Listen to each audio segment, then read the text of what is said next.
Tiki If you're taco. in Kaua'i, check out Tiki Tacos. Bard and his family, beautiful people, beautiful Yes. food. Beautiful. That Valley of Peace you're talking about, leading into Ho'opi'i Falls. What a beautiful place that is as well. Just a beautiful glade. I remember just like coming around a corner and thinking, oh man, I just have to stop right here and really be present before I step into this space. Mm-hmm. And Is that where there's that like almost like a jungle meadow? yeah, And then the creek's on the far side, and the cliff, an 80-foot cliff, just covered in lush green on the backside of the stream. yeah, Yeah, I love that spot. yeah, that area is so beautiful. I mean, it's hard to find a place on Kauai that is not so beautiful.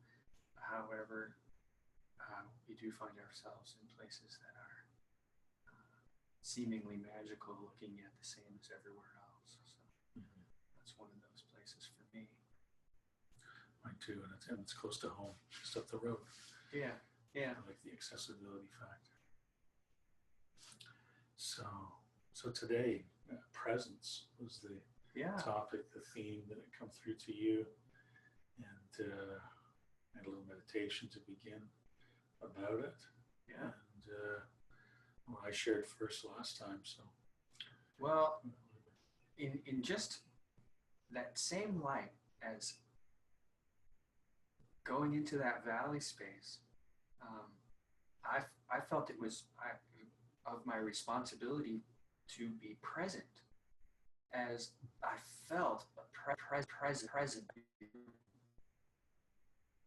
And in really pondering this idea of presence, I heard quite distinctly presence. And when being present, I'm recognizing something before my senses are involved. Before I smell, before I see, before I physically touch, before I hear, there is a sense.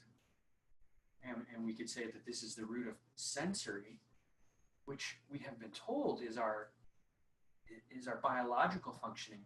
However, there's more happening in life. And the presence of myself is experienced by all, whether they recognize it or not. And I recognize that when I am resident in being, that I recognize the presence of others. Like when someone walks behind us, we didn't hear them, but we turn around. Or if someone is looking at us, we turn and see right into their eyes. And it is that presence that is being recognized by myself, yet seemingly outside of my sensory perception. And it is this presence that I'm coming to recognize is always being broadcast. And it is the culmination of all my thoughts and all my emotions, my attitude, my physical posturing, all of it comes together to equate as my presence and is forever extending into the universe around me.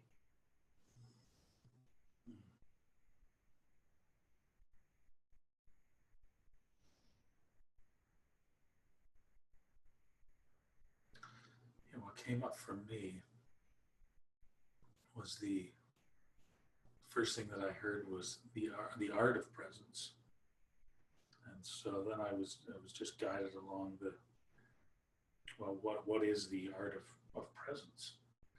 And so I was just taken through the distinction between, the practice of presence, to the art of presence, and showing, the practice takes discipline. There's a certain amount of effort and will that's involved in being in that space, consciously remembering to to come into the place where one can be with presence, or in that place of presence. Whereas the art of presence is that culmination of the practice that doesn't have to be a long time of practice, as we can be easily deceived into in the world of doing. It can be a very short time because it is always with us. But when we come into that art of presence, we're just experiencing the flow, the ebb and flow of that presence in the different spaces that we may be traveling in, the different times throughout our days, the moment to moment variation that we experience.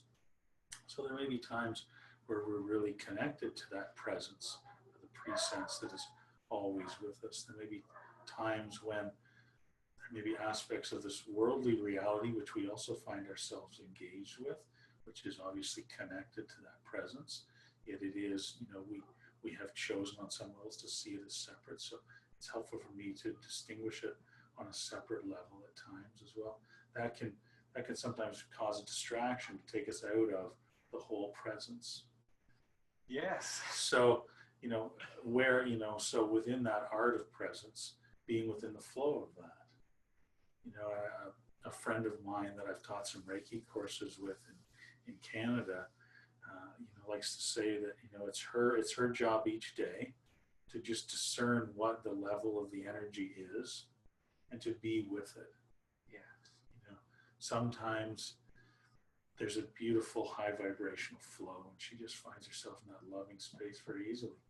Other days it could be more challenging, as we see when there's different astrological permutations, that are in alignment, like on a Mercury retrograde. So say, or like we experienced a few weeks ago during that double eclipse season, that presence, is still there, yet it might be a little more challenging to flow with. We may be directed to focus upon more worldly aspects in that. So with that, the art of presence came up, and then also discernment came up, which I find comes up for me an awful lot, of really discerning what is truth in each individual moment. Yeah. And within that art of presence, that is art of discernment, as well, being within that flow. And I love some of the things that you're touching on. I love the pre-sense, that which is always here, prior to the five senses that we have, which are quite limited. We only see through our eyes a very limited range of light. Yeah. We only hear with the ears a very limited range of sound waves. So what exists outside of that, I fear that, I was intending to say feel, that the illusory world has conditioned us to feel that if we can't experience it with our five senses, then it is without existence. And I said, I fear that, so I'm seeing that connection. I won't get into it too much. This one, that's a whole other can of worms. As my friend says, it's bigger than a bread box. So, recognizing that when we are without connecting to the presence, that we're limiting ourselves. Yeah, and what I'm really recognizing in listening to your description of presence and recounting my description of presence, we have a inner personal presence and a deeper, greater presence. And in the word aloha, which you had brought up earlier, alo can be described as presence, and ha, the breath. And stories of original Hawaiians, and I've met some recently, that they will know your arrival by your presence, and they will know whether it's beneficial for them to be in one space or not. And it's this individual presence that we feel about one another, but as well, in speaking of the art of presence, it's being associated with the presence that is. And so here we have the what we could say are layers. They aren't actually layers, they're just maybe perceptions of a universal versus or in alongside of the individual. And this is where we are moving in our lives. Just like we look at the outward senses as giving us information about the outside world. However, the outward senses are always being defined by the brain. And the brain is making decisions as to what information is going to be sent to the waking consciousness based on experiential reality. Mm-hmm. And so the outward senses are saying, oh, temperature and color and shape, and yet we have learned that if a person has no experiential reality that contains something, then the brain won't send that information to the waking consciousness, and they may not see it. And this has been talked about over and over in different cultural experiences. And for me, that's when I'm recognizing my presence and feeling my own presence. I'm being present in my body. I'm being present all as a whole. I'm being here. I'm being now, and I'm truly recognizing it. When I'm focusing on my physical sensory experience, we could say that's being out on the edge, or as some would say, being ego focused. And that's after the fact. That's information coming into the body and then into the mind, into the brain through the sensory experience, and then being sent to the waking consciousness, and the waking consciousness saying, oh, that's what's happening. However, when I'm present and experiencing my own presence, I am also experiencing the greater presence. And we could say that this culminates into recognition of being. That we have this opportunity in every moment of being here now. For now is the only moment that ever exists, and the more that we are in that moment, the more we recognize our presence and others' presence and the presence that is life. It's just what I'm feeling and hearing about this.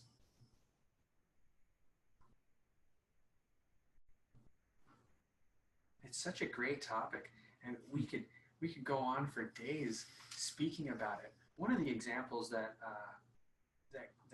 keeps coming fresh in my mind is people say, "Oh, I just really don't like being in that person's presence," and they may not actually have a wording to describe what they're speaking of, but they would say, "Oh, well, I just don't like them," or "They're always agitated," or "I don't like being in their presence when they're drunk," or "being in their presence when they're angry," and they may describe it as an effect of their outward sensory perception. However, their inward sense about the person is from that connection of presence, where we feel each other coming, we feel each other moving in the world about us, and we actually have within us the opportunity to recognize that always. Mm-hmm.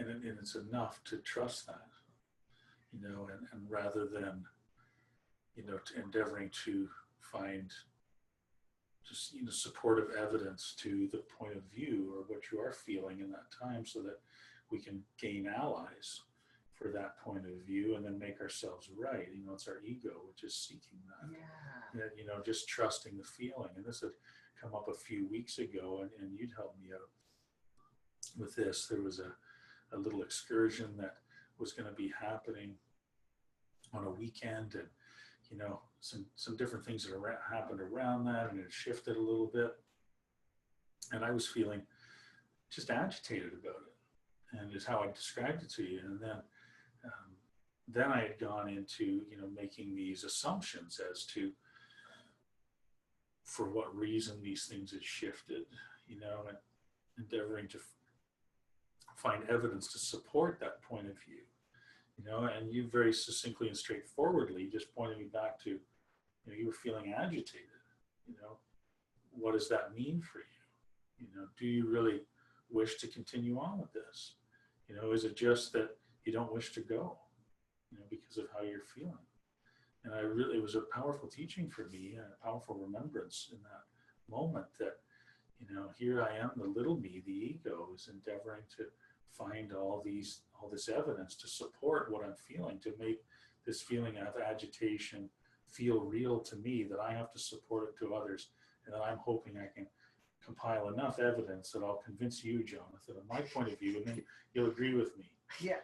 When rather you agreed with me, and just confirming that what I was feeling was, what I was to be honoring in that moment. And I had forgotten that in that moment. I got caught in that trap. I was no longer in that presence of just feeling what I was feeling and trusting that that was enough. I didn't have to rationalize it or analyze it in any way, that I could choose what I was, that it was not feeling beneficial. It was feeling without benefit.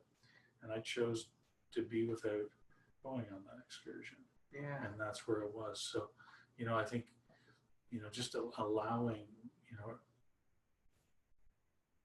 letting listeners know that you can trust yourself. You can trust what you're feeling, and you may find out down the road after you've trusted that feeling that it's evolved, and there was more to why I was feeling agitated in that moment. And it may not come up for me again. It is only by that feeling that I'm able to really go into the depth of the presence that is there for me, and the depth of truth within that presence that is there for me. So as the teachings of Abraham talk about, that our feelings, our emotional guidance system is there to direct us into what feels right for us. If we're feeling loving feelings on that one side of the spectrum, that's amazing. Go with it. If we're feeling fear about it on the other side of the spectrum, then be without it. Yeah. As I like to say that I got from Wayne Dyer, does it feel like peace or does it feel like turmoil?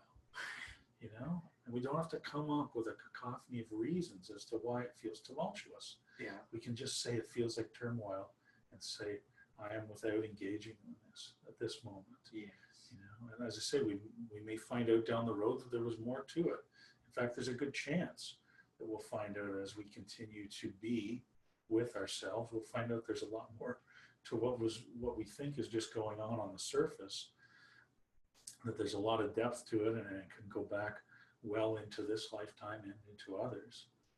But just allowing ourselves to be, in that presence of self, in that presence of God, and knowing that that's safe to do that, and that by allowing ourselves that space, that we also set that example for others, that it's okay, and that it's more than okay, it's of benefit to be within that space and to trust yourself.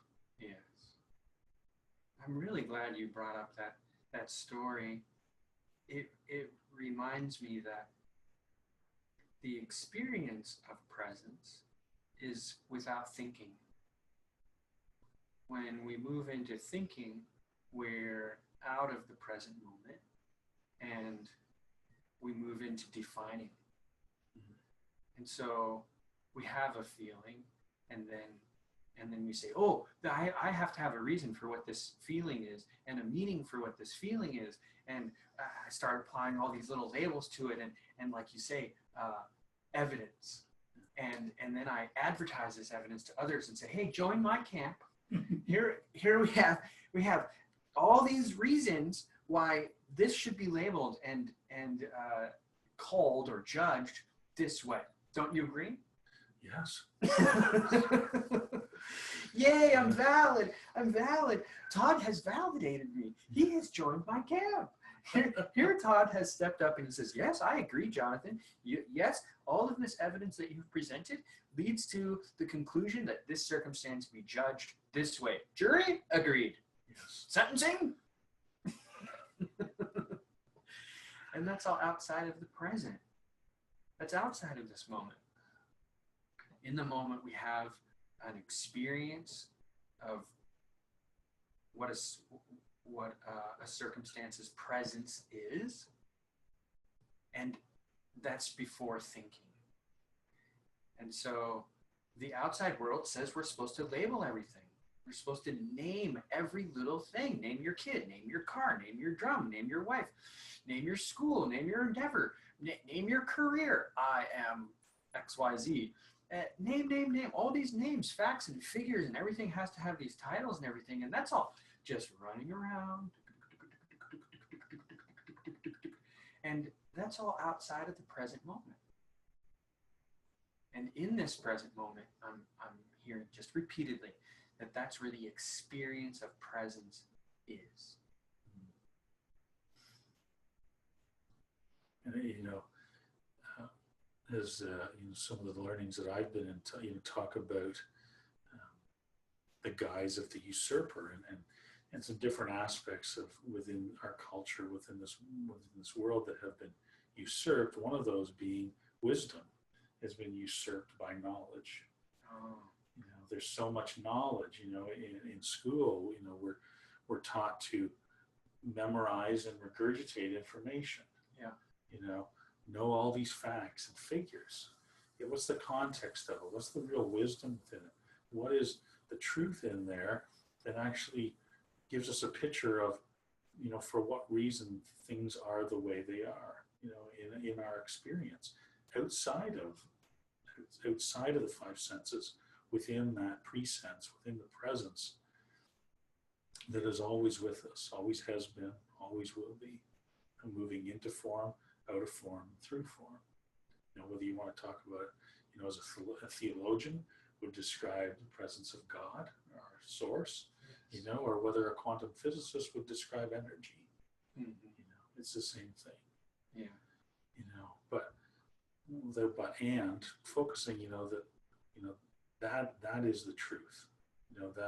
That wisdom that we have within us, that we can discern through our heart and through our inner child or our gut, as we can all talk about.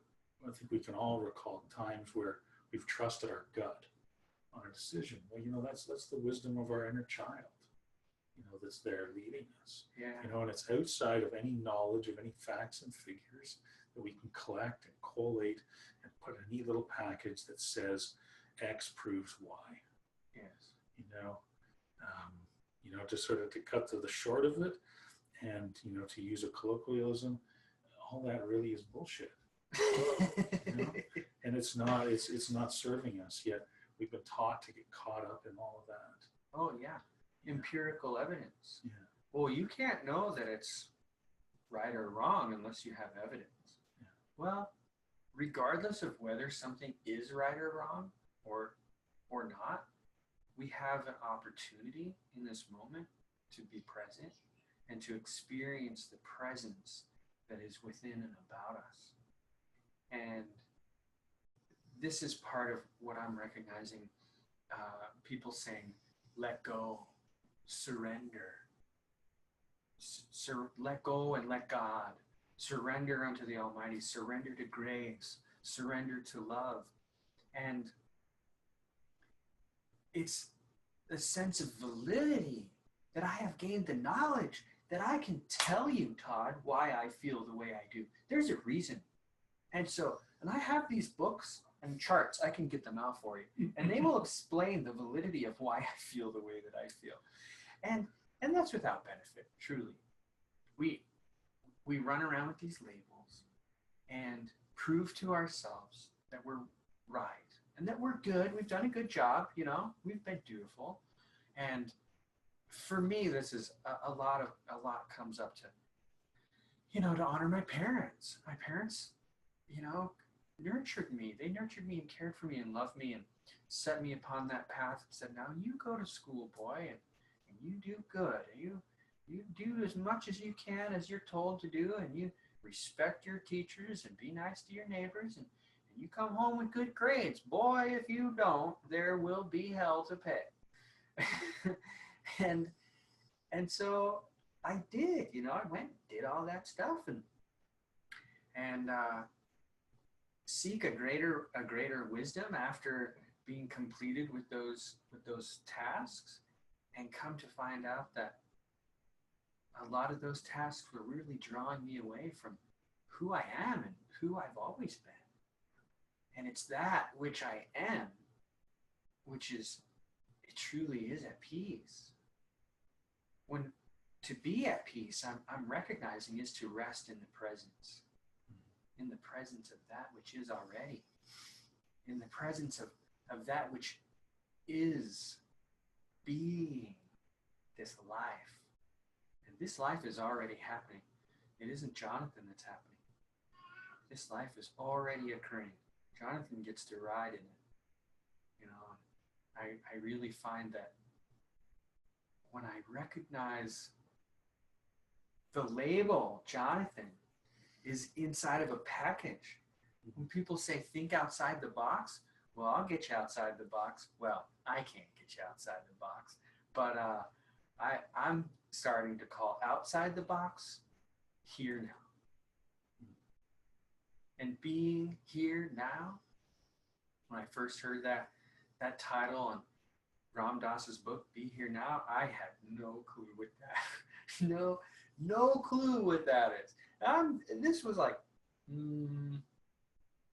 17 years ago for me. And I know the book was printed many years before that.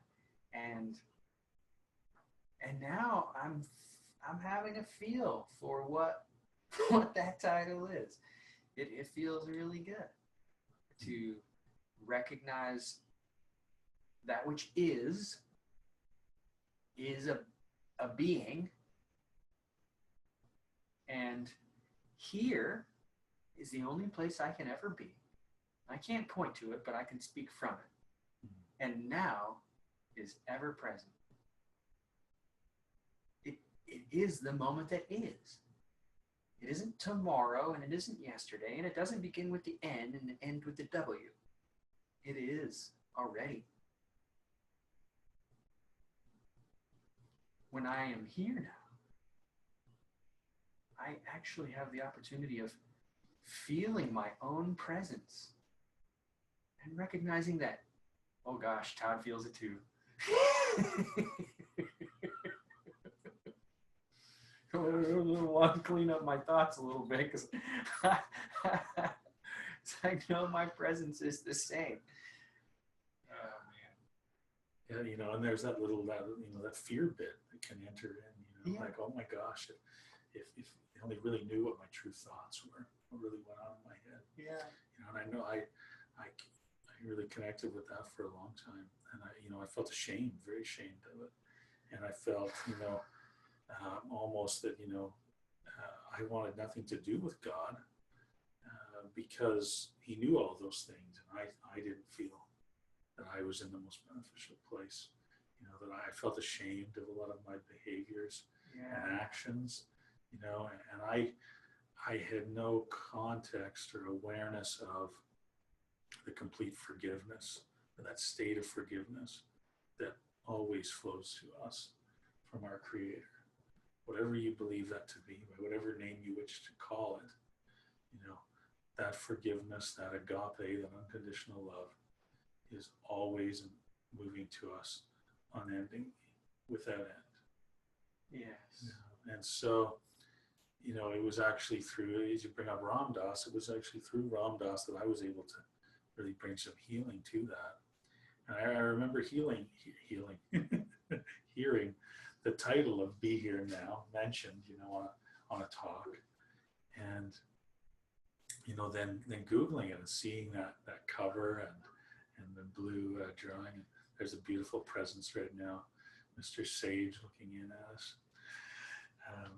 So seeing the cover of Be Here Now and really just hearing Ram Dass say the words and really feeling that deep, what I would have called at that point, contentment, which I really now know as peace, being that gateway back to joy, our highest natural state when we can just be, and that concept of Be Here Now has evolved and grown and developed a richness that continues to grow and expand and develop an even greater richness as we go. Yeah, within the healing that I was speaking of, just to wrap that one up, and through Ram Dass, was hearing the story of Ram Dass meeting Neem Karoli Baba for the first time, and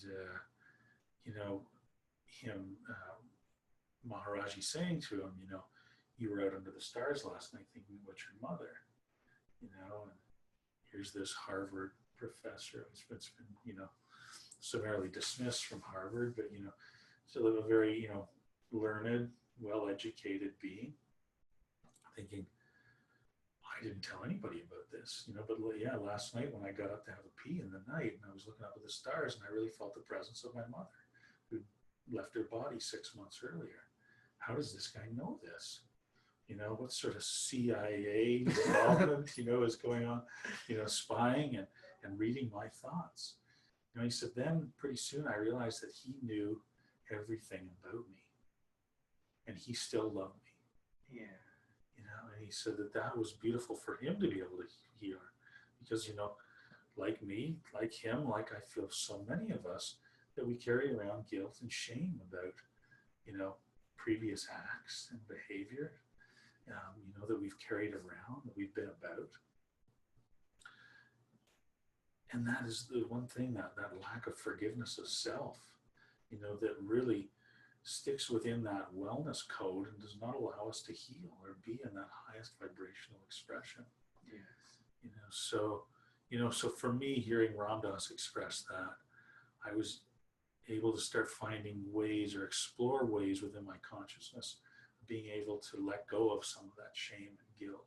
And that's been a path that continues to this day, and that's probably been going on for 6 or 7 years now, if not a little more. And, so there's a lot of layers to the onion.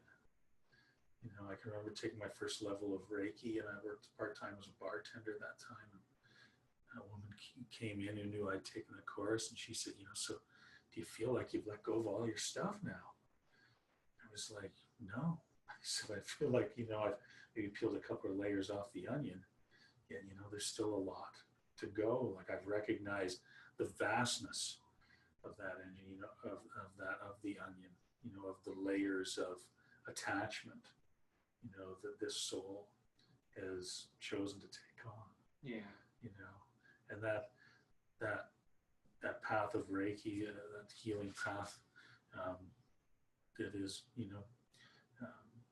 like many others, an opportunity to open ourselves up as healers, and begin to see each moment as an opportunity to heal and move forward. And, so all this, how does it connect to presence? Well, that's all, part of when we're really present with what we are, then within that space is a space to recognize what within us requires healing. It's also that space to recognize what we truly are. Yes. It's who we really are. For me, we can deal with what on this plane, the who's, the where's, the when's, the why's, the how's are all the domain of our source. So we focus on the what. So what are you truly? That is what presence is all about. Is allowing us to remember what it is that we are. Yeah. And what we chose to be, and in what ways that is evolving as we as a being evolve, as an eternal being, and being connected to that. And I feel that the whole element of doing, confusing ourselves as human doings, and just to talk about that for a moment, I feel it's most epitomized when, in the West, when you meet someone for the first time and engage in a bit of a conversation, what's the most common thing that is asked? What do you do? What do you do, Todd? What do I do? Well, I endeavor to do nothing. I endeavor to be what I am and be that in each moment. And then within that, I might do many things, yet it all is all connected with my being. It is not prescribed by an outside source of what I must do to achieve X, Y, or Z. Yeah.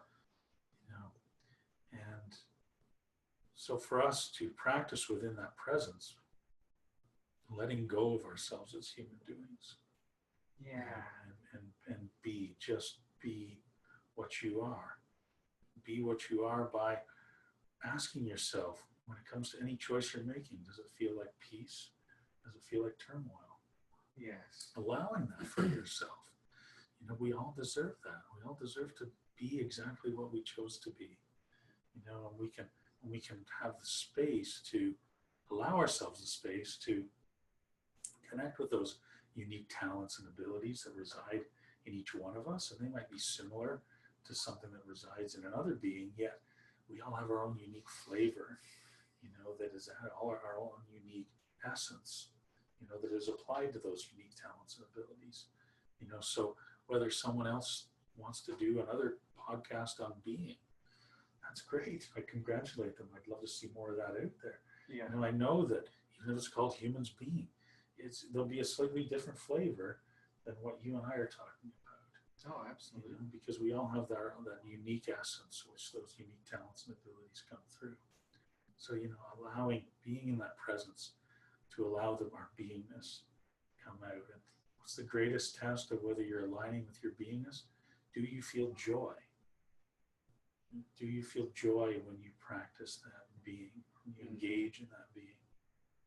Yeah, earlier today, I was applying myself at refining our internet presence for this offering.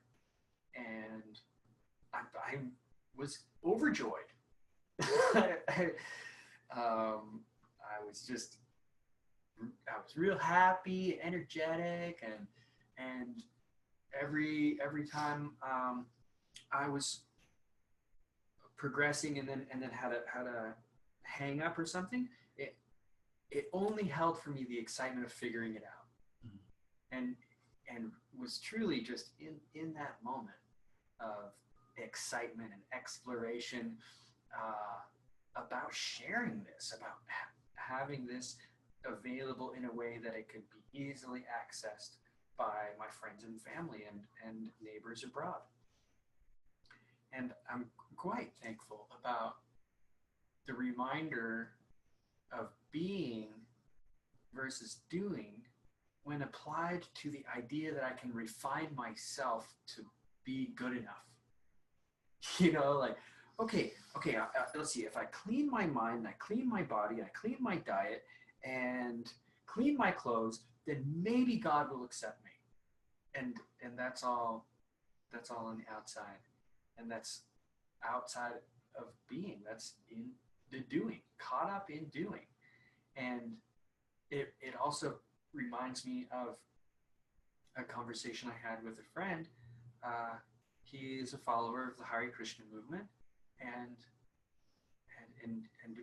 wishes to be ready to go to the land of Krishna when he dies. And he expects that to be in the future somewhere. And I realized that readiness is in the moment. When is it now? Now. When is it when all of my preparation I have decided is enough and I arrive there, I will say, well, it is now. And so the moment that I say, I'm ready, is now. And there isn't any opportunity to refine myself. For that's holding the idea that I'm wrong, that I'm without the opportunity of divinity. In this moment is the life expressing itself already. And I'm reminded, quite specifically, to let go of the judgment. Let go of the judgment of myself. The moment that something has passed, it is past. And we call it the past because it's past. And that's why we say people have passed on, even though it's P-A-S-S-E-D versus P-A-S-T. But when we recognize what we're speaking of, we are speaking of something that isn't here anymore. And so I have an opportunity to be in a giving way this moment. when I'm holding judgment against myself for any little thing. Oh, you dropped the bottle on the floor and broke. Whatever. Tripped and fell and knocked over a vase. Whatever it is. For anything that I'm holding judgment against myself, I'm outside of now. I'm outside of the presence of that which is already and always available to me. It's really becoming quite clear of this feeling of turmoil versus a feeling of joy. When I'm in a feeling of turmoil, I'm outside of the present. And outside of the presence of life. In my mind, and my mind doesn't exist fully in my brain, it exists in this field in the universe, some might say the quantum field.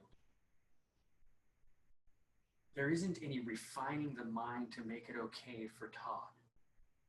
When I clean my thoughts, then I'll be happy to be in Todd's presence.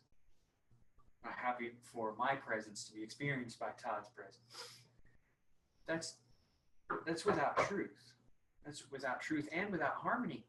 For if I hold the idea that I have to refine my thoughts, that's holding the idea that my thoughts are wrong and that I ultimately am wrong.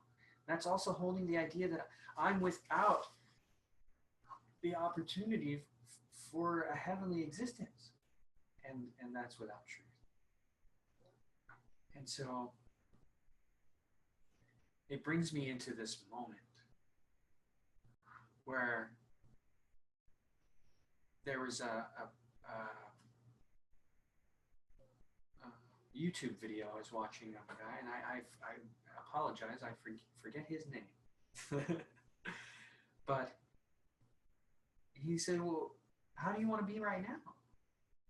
He said, me personally, I choose bliss. I'm in bliss. And we each have that choice. Who is the me that I want to be?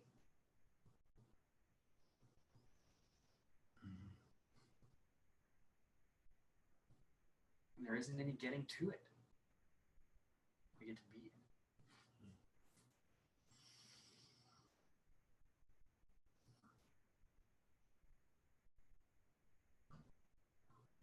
Yeah, one thing that's coming up just as a point of clarification is that, by saying that, there is no wrong, we're not saying that there's, that we're not also learning lessons in these experiences, but there's a difference between laying a heap load of guilt and shame upon oneself and seeing it as a learning experience. In what way could I grow, or in what way could that be shifted or refined, as we move forward, knowing first and foremost that we were at the most beneficial place that we could be in each moment, and that's without being fixed, because in each new moment, each new 12 seconds, we have that 13th second in between, and the 13 is the number of new beginnings. There's that pause between moments, as has been taught to me, or as I've remembered, where we have the opportunity to begin anew, and then a moment to start again, and start fresh in the full presence of what we are. Yeah, I like it. Yeah, and that whole idea of right or wrong has a very long discussion to go with it. And I recognize that every motive that I have is going to come back to me in my life. And so if I endeavor to do wrong onto someone, it's going to come through my life. And so it really, or hopefully it satiates people when they say, oh, well, you can't just go out and do wrong. It's holding the idea that there is a wrongness. And so when we've cast ourselves in shame and judgment, and then carry that perpetuates in our life. And so what I hold for everyone is that they may return to the moment of absolution within themselves, for that moment is always. Absolution is the state of the absolute, is the way that I understand it. You know, shun, Tion, being the noun of a absolution, the idea of the absolute, and the absolute is without bound, and it's complete and it's whole, and that's where forgiveness comes up for me, is that the absolute is of a giving nature, as is being. Being is it's a forward motion or an expressive moment. And so when I'm carrying something, I'm outside of that moment. And it can, to the highest degree, we could say it's anything that I think about myself other than being, experiencing. And so the art of presence is that where the labels have passed away. Before the thinking, there is the presence. Before the labeling, there is the presence.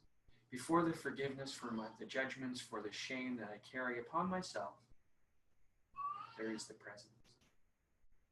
Presence of life, the presence of peace. Somebody walks in and people say, "Oh, that person has a very peaceful presence." And that's how we can recognize they are residing in a moment, that they are being with life rather than trying to do life. They have such a playful presence. As they move through life, they are in the moment, experiencing joy and following the joy, being present and staying with it.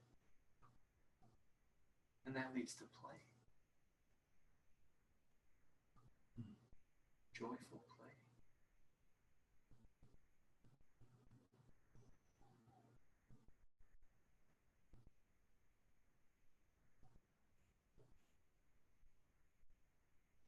Beautiful conclusion, brother. Or completion, rather. Bringing it together. Anything further? Gratitude. Mm-hmm. Yeah. So we thank you for being with us today. We send all the glory up for this opportunity. Yes. And we say mahalo,